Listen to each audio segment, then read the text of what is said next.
Alright, so we're going to clean the shop up this morning. And let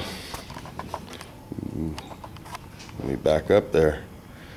There's our carbon fiber the next day. Still super shiny. I'm going to get a gallon of that clear. I haven't sprayed it in a while. It's expensive. But that's pretty bad right out of the gun there. You can almost read my shirt and the reflection. Probably could in better light. But it's almost like a mirror. Well, it is a mirror. Pretty awesome. So that's our carbon. And I didn't use any of the special effects pearl on it. Could have done that. We'll do that on the deck lid. I gotta get it prepped.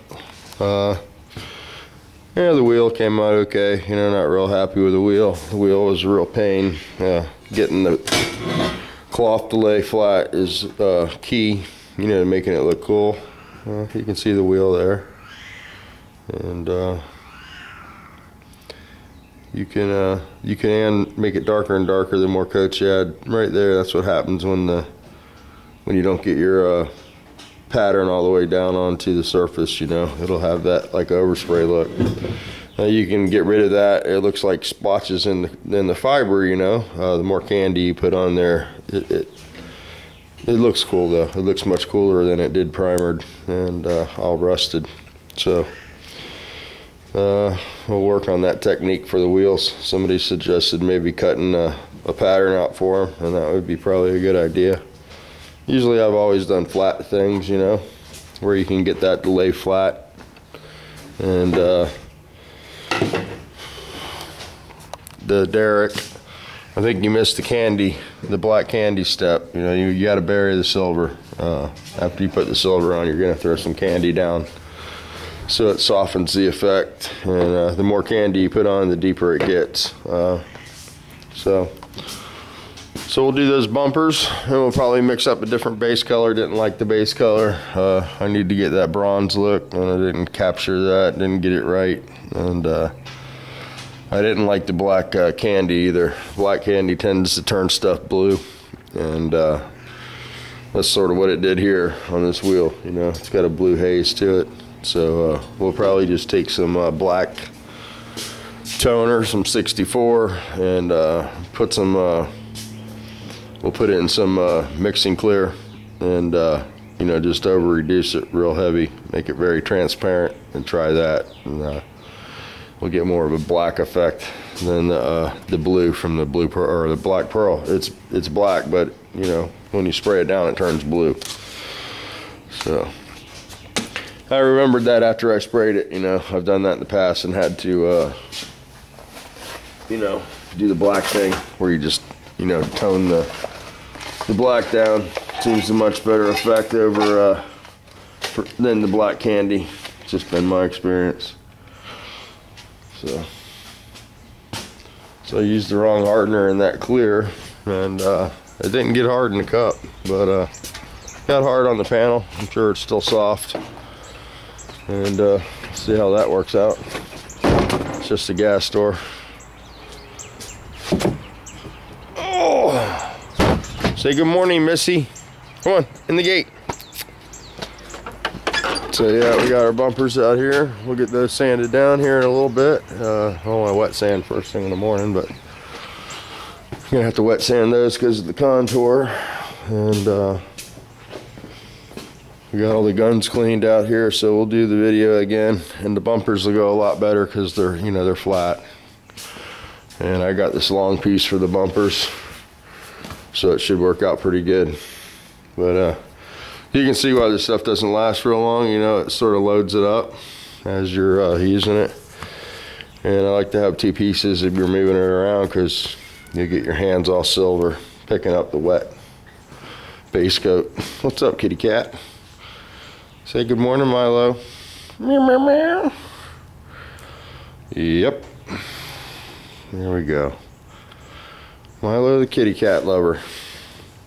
We're gonna send him a kitten. Yeah, you want to send Milo a cat? A tropical cat? Look at that tail, Milo. You ever seen one like that? Meow. I know Fred's got this kind too. I don't think it's got the big tail though.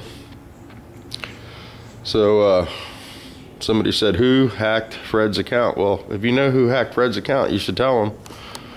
He doesn't know who. It just happened. He turned on his computer and went to his PayPal, and he had some issues. So, you know, that happens. Somebody hacked one of our YouTube Garage Gang buddies' accounts not too long ago, and there was a bunch of crap over it. And I personally had experiences with, you know, shit happening on the computer that, wow, I would have never thought could happen. But you'd be surprised what computer guys can do, man. It's a, hey. You better go on, get out of my car. Go outside and go to the bathroom. Hey, dogs. Oh boy, this dog is gonna eat a cat. Missy, I know you want to eat a kitty cat, but you just can't do it, girl. No, we don't eat cats here. No, kitty cats are good. You can't eat putty cats. No. Where's my black cat at, huh? How come I ain't seen the black cat? What'd you do with him? Meow, meow, meow. Kitty, kitty, kitty, kitty, kitty, kitty, kitty. Where's the black cat at? Meow. Yeah, gotta do the cat check every morning now. I see him. I hear him. Oh, here he comes. What's up, big boy?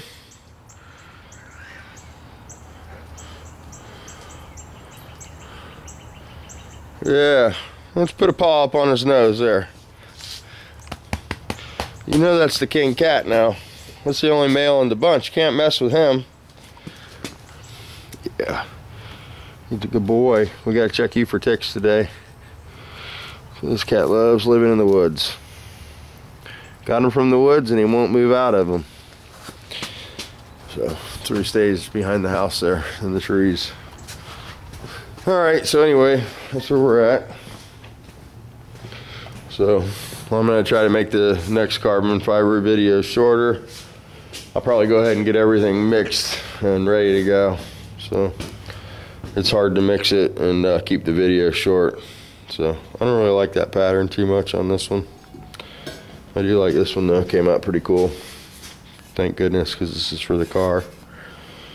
And yeah, we'll get that sanded down with some 1500, knock some of those nibs out, and we'll bolt this on the car and be one step closer. Doesn't seem like much, but I've been trying to paint this gas door for 3 years now. So it's funny how that works. You know, talk about paint, talk about this, talk about that, and talk about when I worked at Toyota, and you know, guys out there that are struggling right now, and find yourself thinking that, wow, man, that guy has everything. 8 years ago, I didn't have anything. I moved to Pennsylvania, and I sold my house here. I had 2 houses. I had a rental, and I had a house that we lived in, real nice house. It was had deeded access to a nice lake, and I had 3 dogs. Was it 3 dogs? Yeah. And we had 2 kids. Haley had just been born. Hans was young, and a friend of mine decided that he was going to move back to Pennsylvania. He'd lived in Pennsylvania, and he was my best friend at the time, and you know, we're still good friends. And let me shut this camera down. So anyway, he was actually the manager of the body shop I was working at, and he talked me into moving to Pennsylvania. So I loaded up the truck and moved to Beverly, is that what they say, or whatever. Ooh, hope the camera's not too high, guys. I'll put it down here. But anyway, moved to Pennsylvania. Let me see. 2 Penske trucks, full Penske trucks. Took 6 cars. I had to rent a building, and I didn't have a house to stay in.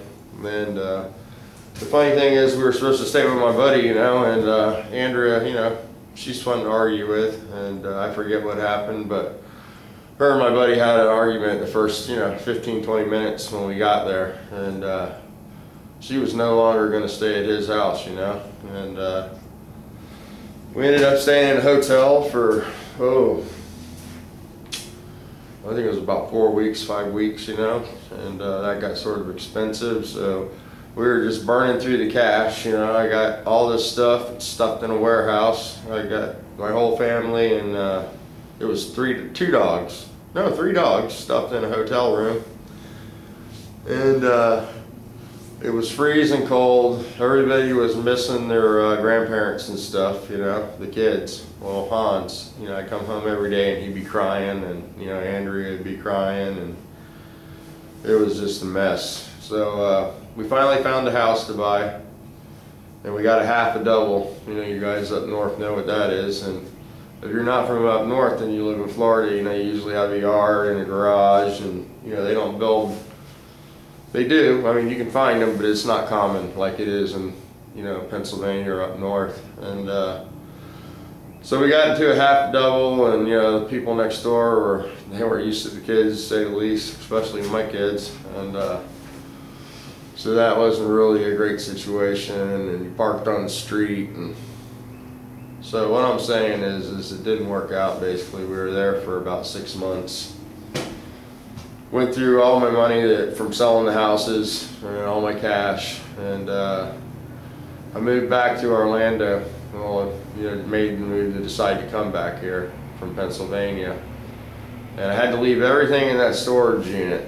And I remember, coming back, we drove a van, and I had all the dogs. My one dog had died, and I had to put her to sleep in Pennsylvania, and we came back, and it was the worst snowstorm.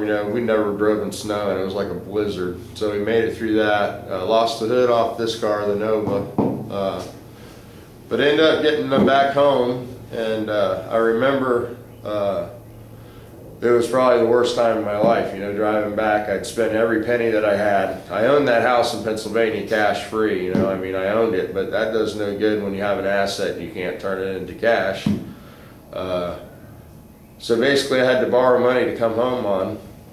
Well, pretty much when I got home I had $20 left, and I was living in my mother-in-law's front porch. That was our bedroom. And that's when I got the job at Toyota, and man, I'd get up at 4 o'clock in the morning, and I'd go in, and I'd be the first one there. The security guard would let me in, and I'd work till midnight, 1 o'clock every day. And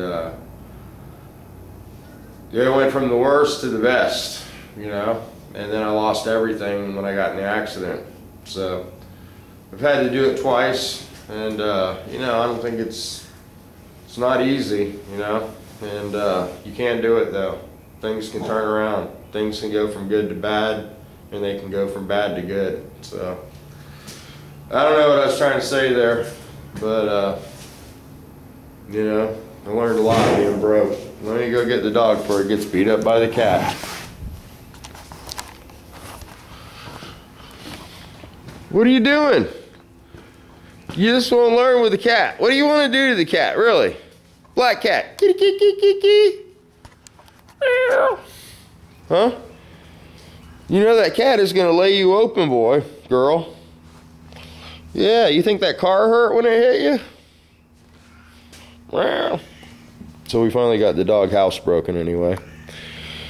But anyway, that's just what I wanted to say. And the only way I made it through it was, a lot of prayer. And I think somebody answered some. And I think they've definitely been blessed since then. And even though the accident happened, I think maybe I was getting a little out of control, and it was just sort of like a wake-up call. Slow down, But,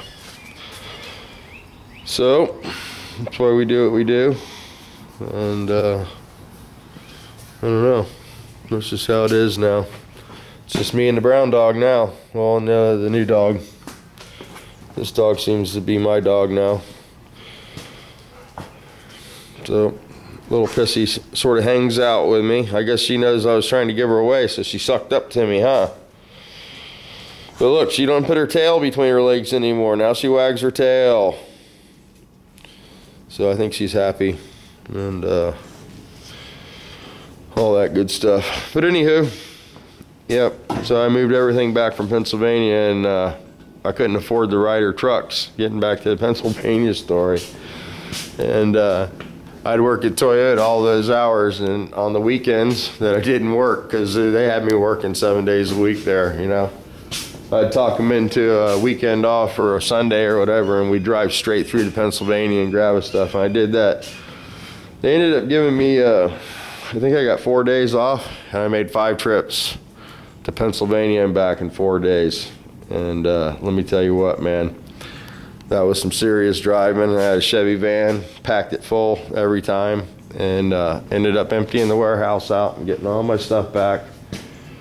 Everything made it back from Pennsylvania except the 65 Corvette that I took up there, and that belonged to a friend of mine that had brought the car for me to hold for him, and he had ended up in Virginia, and you know, it made it easier for him to grab the car, so he was able to come over and grab his car, and that all worked out good too.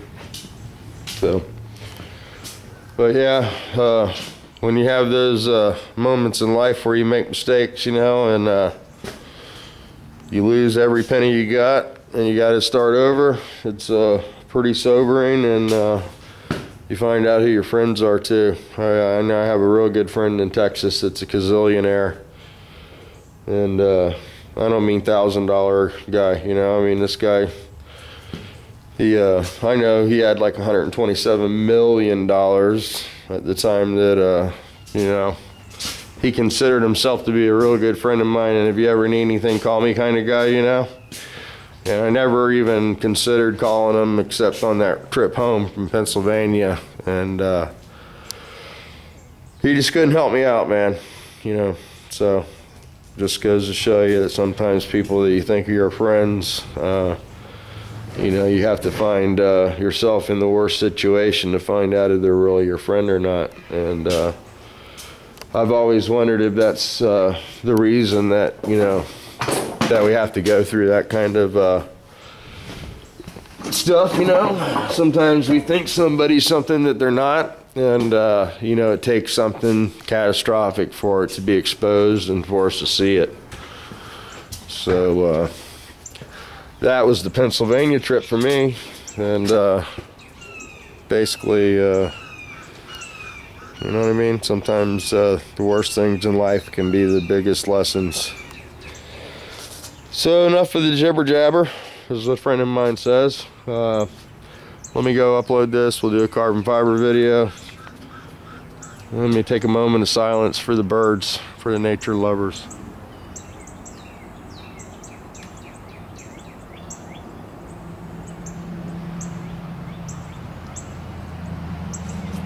And there was a nice hummer in the background.